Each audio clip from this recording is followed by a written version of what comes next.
Salut mes chers élèves de la troisième année collégiale, bienvenue sur la chaîne Prof App. Dans cette vidéo, on va traiter ensemble une notion très importante qui est la vitesse moyenne. Fait partie de la première leçon mouvement et vitesse. On a déjà fait deux parties. Pour les élèves qui n'ont pas encore regardé les deux parties, ils vont trouver les liens dans la chaîne. D'accord? Avant d'entamer cette partie ou bien cette notion, on va faire un petit rappel de cours concernant les deux dernières parties. D'accord? On a déjà vu que le mouvement d'un objet est relatif pendant du référentiel choisi. D'accord? On ne peut pas décrire le mouvement d'un objet qu'à partir le choix d'un référentiel. Voilà. La trajectoire est l'ensemble des positions successives occupées par l'objet en mouvement. Peut être rectiligne, curviligne et circulaire. On a déjà vu aussi dans la dernière partie les deux types de mouvements. Il y en a deux. Le mouvement de rotation, le cas de la roue de la voiture par rapport à l'axe de rotation. Et le mouvement de translation, qui peut être soit un mouvement de translation rectiligne, le cas de l'ascenseur quand il monte ou bien quand il descend. Et le cas du mouvement de translation curviligne, le cas de la flèche de la souris sur l'écran de l'ordinateur. Alors, c'est un mouvement de translation curviligne. Et le dernier, translation circulaire, le cas de la nacelle de la grande roue. D'accord? La nacelle de la grande roue en arabe مدورة ديال الألعاب هذيك العربة اللي كيركبوا فيها الدراري الصغار مدورة أو عفوا عربة مدورة الأطفال. Voilà.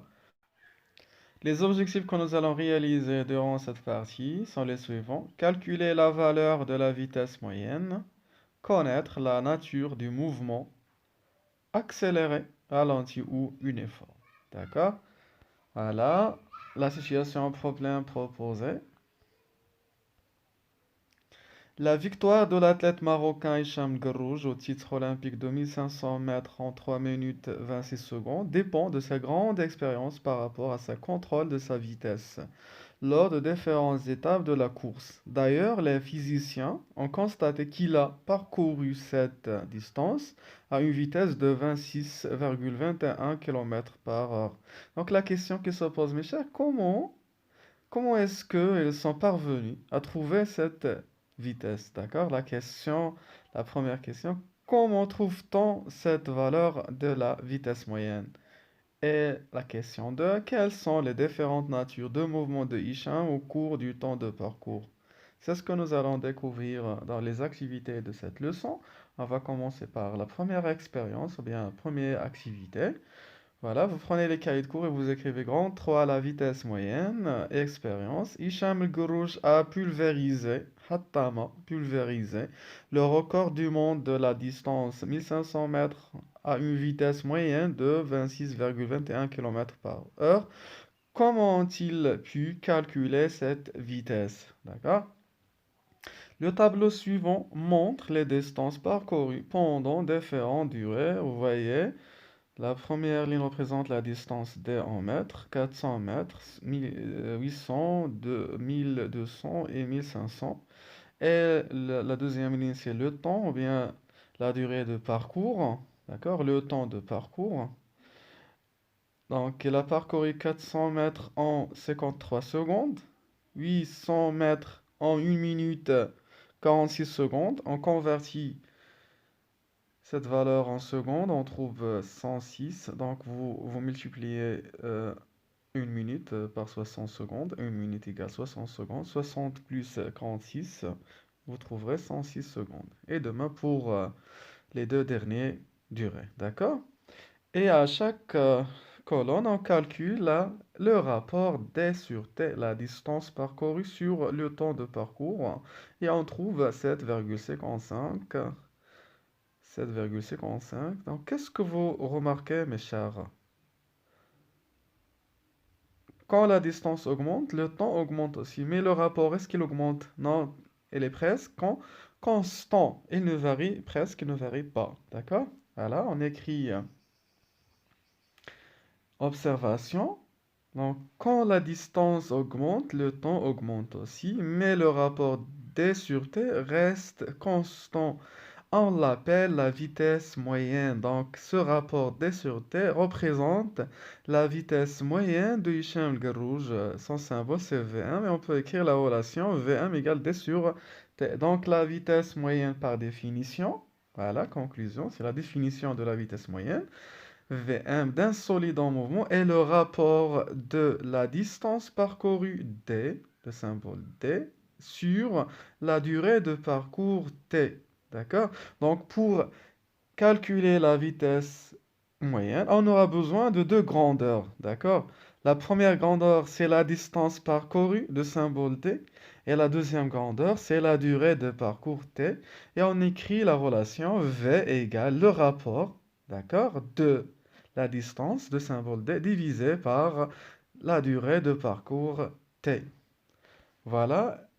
Et chaque symbole représente une grandeur physique. On commence par le symbole D, petit d, distance parcourue, sans unité officielle ou bien dans le système international, et mètre.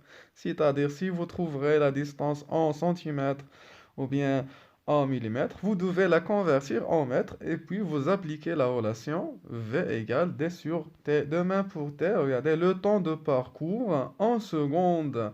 C'est l'unité officielle, c'est l'unité légale du temps, c'est S, secondes.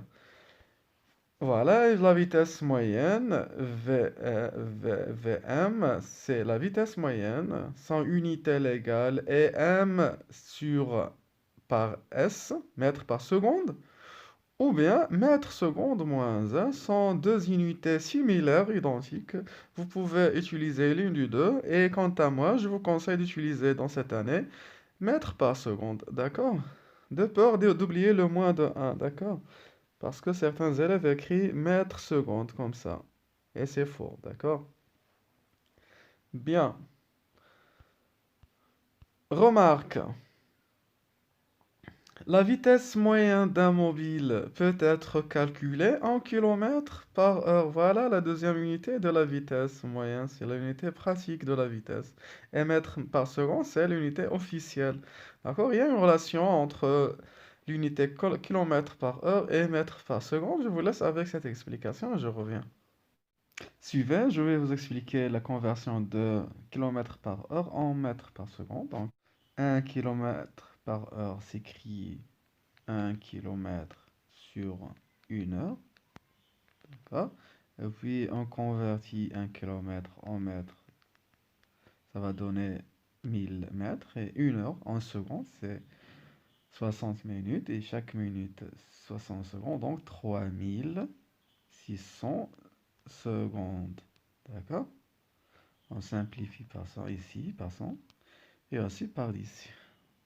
On met virgule ici et ici, voilà, et on obtient 1 km par heure égale 1 divisé par 3,6 mètres par seconde. Donc, si vous avez la valeur de la vitesse par kilomètre par heure et vous voulez la convertir en mètres par seconde, on divise cette valeur, 1, regardez, par le nombre 3,6. Un exemple, je vous donne un exemple.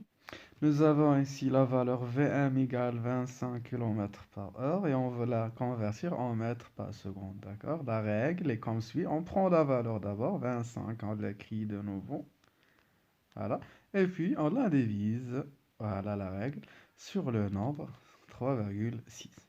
Maintenant, si nous avons la valeur de la vitesse par mètre par seconde, et si vous voyez, c'est l'inverse de la première règle. Donc, l'inverse de la division, c'est la multiplication. Donc, on prend la valeur en mètres par seconde. On prend la valeur 1. On la multiplie par 3,5. Voilà la règle. Nous avons la vitesse Vm égale 2,1 mètres par seconde. Ici, la valeur de la vitesse en mètres par seconde. On va la convertir en kilomètres par heure. Toujours la règle ici, la division, bien la multiplication. Puisque cette unité est petite, d'accord, on multiplie, d'accord, la valeur. Donc, on prend à nouveau la valeur 2,1 et on la multiplie. Voilà la règle. Et le nombre reste constant. Retenez ce nombre, 3,6. Si vous utilisez la calculatrice, très bien, et vous trouverez la valeur en kilomètres par heure. Comme carte mentale, vous pouvez la retourner comme ça. Nous avons ici mètres par seconde à gauche et kilomètres par heure. Si on veut convertir de mètres par seconde à kilomètres, on multiplie. D'accord? Et si on veut convertir de kilomètres en mètres par seconde, on divise. Le nombre reste le même, 3,6, 3,6. Voilà ce qui est important. Est-ce que la multiplication ou bien la division? La vitesse instantanée est la vitesse du mobile à un moment donné. D'accord? Quelle est la différence entre la vitesse moyenne et la vitesse instantanée? La différence, c'est que la vitesse moyenne est calculée pendant une durée. D'accord? On dit que la vitesse moyenne de Hicham Garrouj pendant 3 minutes 26 secondes est 26 km par heure. D'accord? Alors que la vitesse instantanée, à un moment donné, voilà, est mesurée par un indicateur de vitesse compteur ou bien tachymètre. Vous voyez la photo de cet instrument, mesure la vitesse instantanée. Et enfin, le radar utilisé par le gendarme pour mesurer la vitesse instantanée d'une voiture. Voilà. Passons maintenant à la nature du mouvement. Grande 4. La nature du mouvement d'un mobile varie selon la vitesse et les distances parcourues pendant des durées égales. Je vous laisse avec cette animation. Nous avons une voiture qui va se déplacer selon une trajectoire rectiligne et on va utiliser la technique appelée la chronophotographique. Qu'est-ce que ça veut dire la chronophotographique? On va prendre plusieurs photos de cette voiture en mouvement pendant des intervalles de temps égaux. D'accord? Et ces photos-là seront collées sur la même image. D'accord? Prenons l'exemple. Donc, on démarre la voiture. Et nous allons prendre des photos à cette voiture lors de son mouvement. Regardez. 1, 2, 3, 4, 5. D'accord? On a pris 5 photos pendant des intervalles de temps égaux. Voilà, si on veut comparer les distances entre chaque deux voitures, mes chers élèves, qu'est-ce que vous remarquez? Très bien. Pendant le même intervalle de temps, la voiture parcourt des distances qui sont constantes ou bien qui ne varient pas ou bien qui sont identiques. Dans ce cas, la vitesse de la voiture est constante. Très bien, donc on parlera ici d'un mouvement appelé un mouvement uniforme. Voilà.